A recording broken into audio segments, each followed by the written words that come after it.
The last module for the lymphatic system is all about cancer. We'll be doing a lab in this in class as well. You should come to that lab. The objectives of this module are to define the basic vocabulary, the genetics, and the treatments of cancer. Some of the information that I used was from the American Cancer Society webpage and the National Cancer Institute. You should check these out for more information. The websites are listed on the last page as well. Cancer comes from the word crab, which is what cells look like with long appendages, and the specialization or study of cancer is called oncology. Most RNs who work with cancer patients get special training and certification in oncology nursing. Some of the definitions you should know include benign versus malignant tumors. Benign tumors are self-contained, not deadly until the space it is growing in affects life, like in a heart valve, for example, or in the brain.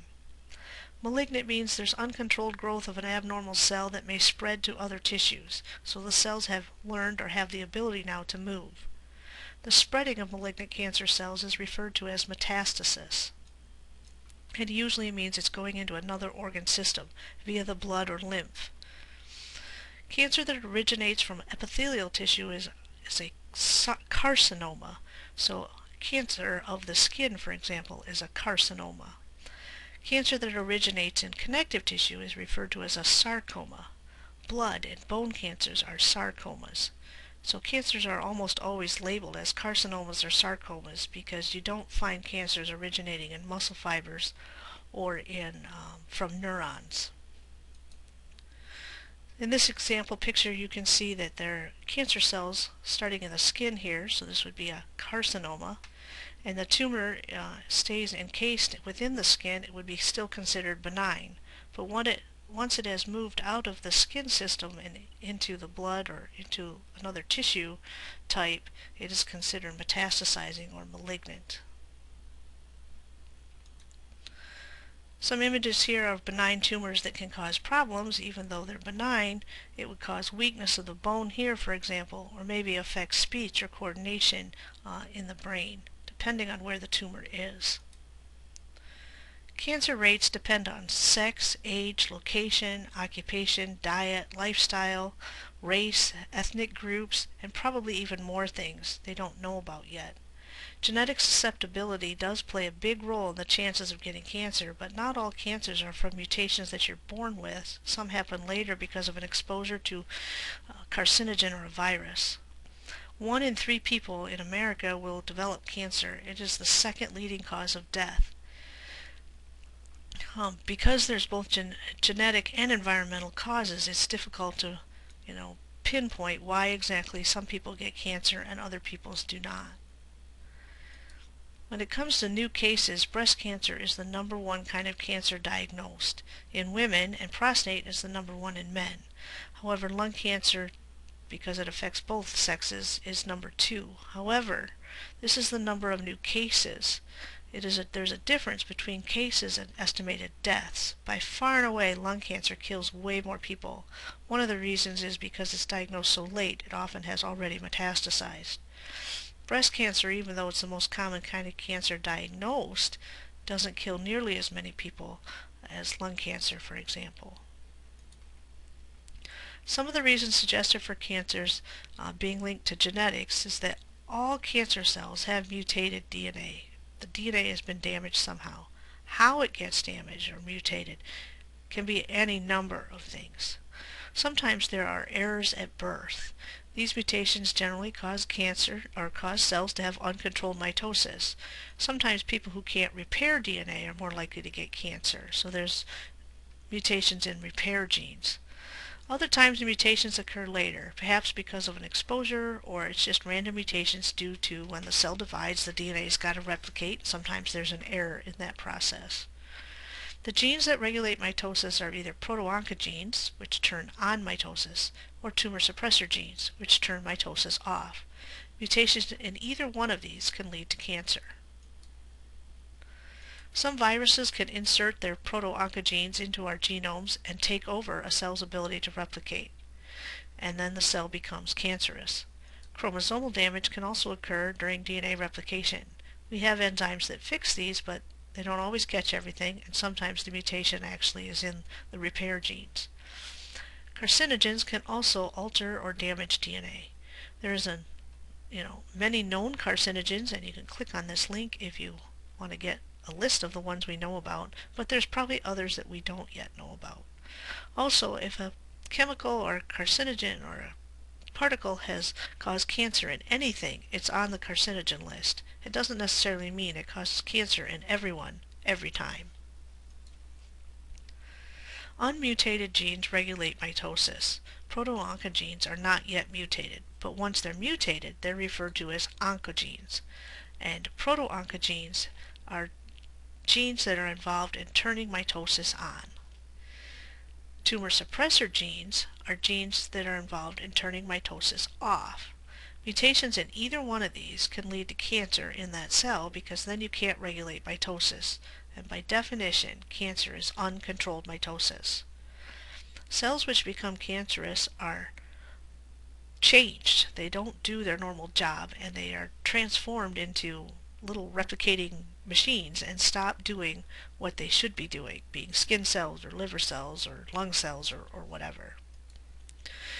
Anyway, there are many genes that we know once mutated can lead to cancer, but there's probably other ones that we don't yet know about. As I said, the cells become transformed once they become cancerous. They stop looking like normal cells, their histology looks different, and they replicate without break. When cancer is staged, a histologist will determine how far from the original cell the cancer cells are. Further away, less differentiated and specialized means worst case scenario. It usually means the cell has less and less characteristics of what it originally was, and now has several mutations and really can only do mitosis. In 1909, a scientist by the name of Paul Ehrlich proposed that the incidence of cancer would be much greater if it were not for the vigilance of our immune system. This suggestion gave birth to the idea that our immune system can play a vital role in identifying and eliminating a transformed cell. 50 years later, two other scientists took his original work and went a step further and proposed that there's a special type of immune cell called a T cell that was pivotal to being little sentinels about our immune response to cancer. And that's kind of what gave birth to the natural killer cell idea. Here's some cancer cells being attacked by our lymphocytes, which are some really kind of cool looking images. There are risks for cancers, and some of them you can avoid or try to avoid. However, getting older increases your risk of cancer greatly, and you really can't do much about that one. Other risks like smoking, UV light, ionizing radiation, you can avoid and lower your risk. You probably can't lower your genetic risk. You can't control who your parents are. You can try to avoid some bacteria and viruses, but sometimes this is difficult. But eating less, exercising more, drinking less alcohol, being active can all reduce your risk of cancer. The immune system probably takes care of most of the cancer cells in your body without you ever knowing, so your best defense against cancer is keeping your immune system healthy. T cells react with antigens on tumors and target them for death. There are several areas of research trying to boost the immune response to cancer and therefore not have to treat cancer with toxic chemicals like chemo or radiation, both of which increase your risk of cancer, which is a little ironic. Your immune system has cytotoxic T cells, natural killer cells, lymphocyte-activated killer cells, and antibodies, which all fight off cancer. Surgery is usually the first option if the tumor is accessible and contained, and often surgery can remove it and then you're done. Cancer is gone. If surgery is not an option or isn't enough, then radiation or chemo is often used. The drawback to radiation is that other cells can become cancerous due to the radiation. One of the drawbacks to chemo is it slows mitosis in cells that you kind of want, like more red blood cells or white blood cells. So while it might be effective, it can also have some side effects. Antibodies are another option that they're looking into, however they only work for a short period of time. The aim of cancer vaccination is to place an antigen within the body of a cancer cell so that the immune system can be provoked to unleash the wrath of T killer cells on the patient's own tumors. Armed with the knowledge of how T cells interact with antigens at the atomic level, scientists are now able to design antigens that can selectively activate specific T cells to eradicate cancer.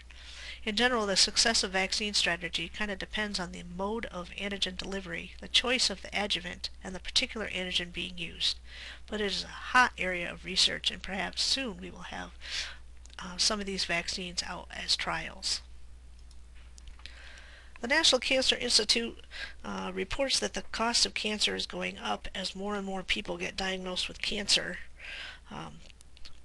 Great amount of interest in this. $156 billion is a lot of money, and if we could slow cancer rates or prevent it, this would save us not only lives but quite a bit of cash.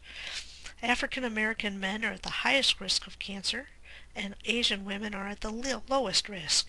And weirdly, more men die from cancer than women do. If you're interested more in the statistics part of cancer, it's a good little video here put out by the Cancer Institute. So how do you prevent cancer? And to some extent, you can't. But eat healthy, exercise, don't smoke, avoid getting those tans, and get regular screenings. Early detection generally has a better outcome when it comes to cancer.